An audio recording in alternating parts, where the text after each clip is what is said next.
એક મોટા સમાચાર મળી રહ્યા છે. નેપાળ જળ પ્રલયને લઈને વિશ્વભરમાં અત્યારે ચિંતાનો માહોલ છે. 320 ભારતીયો સહિત સર્બિયાથી લઈને સ્વીડન સુધીના 30 દેશોના નાગરિકો લાપતા છે.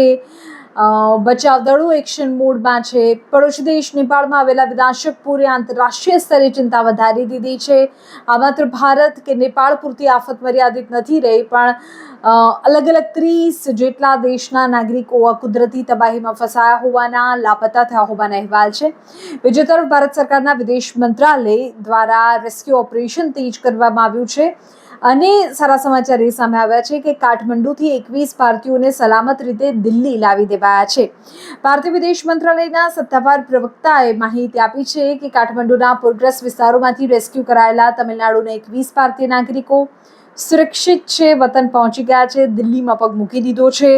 અગાઉ ત્રિશુલી વન હાઇડ્રો પાવર પ્રોજેક્ટ પર કામ કરતા 63 ભારતીયોને પણ સલામત સ્થળે ખસેડાયા હતા. આ સિવાય ચીનની સરહદ તરફ ફસાયેલા 96 ભારતીયો જમીન માર્ગે નેપાળ પહોંચી ગયા છે અને તેમને સ્વદેશ લાવવાના પ્રયાસો ચાલી રહ્યા છે.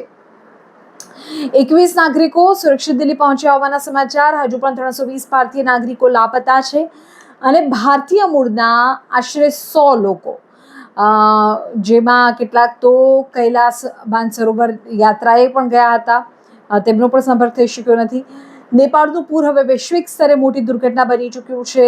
માહિતી એવી છે કે ભારતીય ઉપરાંત વિશ્વના 30થી વધુ દેશોના પ્રવાસીઓ જળ પ્રલયની ઝપેટમાં આવ્યા છે. યુરોપિયન દેશો જેવા સ્વીડન, સર્બિયા, ઓસ્ટ્રેલિયા, અમેરિકા, યુકેના નાગરિકો પણ પૂરના કારણે સંપર્ક વિહોણા બન્યા છે. વિશ્વભરની એમ્બસીઓ અને ઇમરજન્સી હેલ્પ ડેસ્ક સતત નેપાળ સરકારના સંપર્કમાં છે અને ભૂસ્ખલન, રસ્તાઓનું ધોવાણ, કમ્યુનિકેશન વ્યવહાર ઠપ થવો એ બધું જ અત્યારે મુખ્ય કારણો માનવામાં આવી રહ્યા છે કે જેના કારણે થોડી વાર અત્યારે લાગી રહી છે.